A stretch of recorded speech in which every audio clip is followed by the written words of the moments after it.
Hello student, welcome to our channel Indu official. Uttarakhand DElEd के जो form हैं वो रिलीज हो चुके हैं, तो आप इस फॉर्म को फिल कर सकते हैं। इसकी जो फॉर्म भरने की डेट है वो 1 मार्च 2023 से है और इसकी जो लास्ट डेट है वो 31 मार्च 2023 तक ये फॉर्म भरे जाएंगे। वैसे तो 28 मार्च तक भरे जाएंगे, लेकिन अगर किसी का जैसे फी सबमिशन रह जाता है या कोई करेक्शन रह जाता है तो वो 31 मार्च तक इसमें करेक्शन कर सकता है, 31 मार्च तक। तो और इसमें जो है वो बता देती हूँ। ये जो डिप्लोमा होगा आपको पता ही है, 2 साल का डिप्लोमा होता है ये। इसकी जो भी प्रस्तावित तिथि है, निर्धारित प्रस्तावित तिथि है वो 20 मई 2023 को इसका पेपर होगा आपका।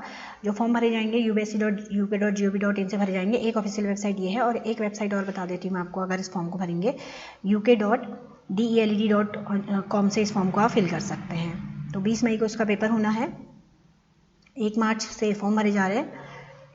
और जो कुछ है इसमें वो देख लीजिए। जो इंपॉर्टेंट है मैं सिर्फ वही बता रही हूँ, आप लोग ये नोटिफिकेशन पूरा पढ़ लीजिएगा। वैसे तो नोटिफिकेशन बहुत लंबा है, 28 पेज है, तो इतना तो पॉसिबल हो नहीं पाता है। तो जो मेन है वही बता रही मैं आपको, सिर्फ वही बता रही हूँ। जितने हमारे 13 के 13 डिस्ट्रिक्ट है, इन सब डिस्ट्रिक्ट के लिए आप अप्लाई कर सकते हैं। मतलब प्राथमिकता के अकॉर्डिंग डिस्ट्रिक्ट के लिए अप्लाई कर सकते हैं। शैक्षिक योग्यता या तो आपने BA किया होना चाहिए या BSc किया होना चाहिए। बीकॉम बैकग्राउंड के भी इस फॉर्म को फिल कर सकते हैं। डीएलएड का फॉर्म सबके लिए है, लेकिन ये होना चाहिए कि स्नातक डिग्री उत्तीर्ण होनी चाहिए। मतलब जो फाइनल ईयर के स्टूडेंट हैं उस फॉर्म को नहीं भर सकते हैं। आपके पास स्नातक का रिजल्ट होना चाहिए, उस रिजल्ट को आप इसमें लगाएंगे। इसमें 50% सीट विज्ञान वर्ग के लिए है और 50% सीट नॉन विज्ञान वर्ग के लिए, नॉन साइंस वर्ग के लिए। नॉन साइंस वर्ग में BA भी आता है और बीकॉम भी आता है। तो 325 आधी सीटें हैं, टोटल मिला के 650 सीट हैं और हर एक डिस्ट्रिक्ट के लिए 25 सीट है। गवर्नमेंट बीएड है ये, इसलिए इसमें इतनी रहती है। आयु सीमा की जो बात करें वो आपका 19 साल से कम नहीं होना चाहिए और 30 साल से ज़्यादा नहीं होना चाहिए। 19 से 30 के बीच में स्टूडेंट इस फॉर्म को फिल कर सकते हैं। अब जो ये डिवर्सिटी डिप्लोमा होता है ना, इसमें क्या होता है, परीक्षा शुल्क जो होता है आपका 35,000 रुपये पड़ता है एक स्टूडेंट प्रति वर्ष। हर साल 35,000 रुपये, यानी कि 2 साल का 70,000 हो गया। और उसके अलावा अगर जो 850 रुपये आपके क्या बोलते हैं उसे एग्ज़ाम फीस ली जाती है। एग्ज़ाम फीस 850 रुपये एग्ज़ाम फीस होती है। उसके अलावा कुछ और थोड़ी बहुत पड़ती होगी, वरना जो जनरल होता है 35 70, यानी कि 1 लाख के अंदर आपका ये कंप्लीट हो जाता है, उससे कम ही में कंप्लीट हो जाता है। जो इसका चयन होगा, जो आप रिटर्न निकालेंगे, रिटर्न के बाद आपका मेरिट बनेगी, मेरिट के आधार पर ही चयन होगा। अगर आपके 10th और 12th के मार्क्स पे कुछ चयन नहीं होता, जो आप पेपर दोगे, पेपर एंट्रेंस एग्जाम दोगे, एंट्रेंस एग्जाम में जो आपके नंबर आएंगे उसी के अकॉर्डिंग इसमें मेरिट बनेंगे।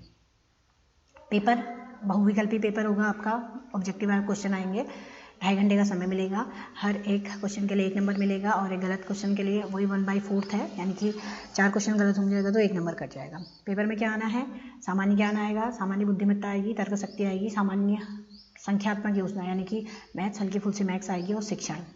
और उसके अलावा जो BSc वाले स्टूडेंट हैं उनके लिए एक पेपर होता है जो जिसमें BSc की चीज़ें ज़्यादा होती है, और जो BA वाले या फिर दूसरे जो भी उनका सब्जेक्ट है उसके अकॉर्डिंग होते हैं, तो वो उसका पेपर होता है। फॉर्म आपको ऑनलाइन भरना है और तो कुछ है नहीं इसमें, बस इतना ही है। और उसके बाद फ़ीस की बात करें तो जो सामान्य जाति के स्टूडेंट हैं और जो OBC वाले स्टूडेंट हैं उनके लिए फ़ीस 600 रुपये का चालान है, और जो ST SC वाले हैं उनके लिए 300 का है, और जो दिव्यांग हैं उनके लिए 150 का चालान है। तो आप इस फॉर्म को जल्दी से जल्दी भर लीजिए। और अगर आप मेरिट में अच्छे नंबर लाते हैं तो आप इसमें सिलेक्शन हो सकता है। फिर 2 साल की पढ़ाई के बाद काफ़ी सारा स्कोप है इसमें। Thank you.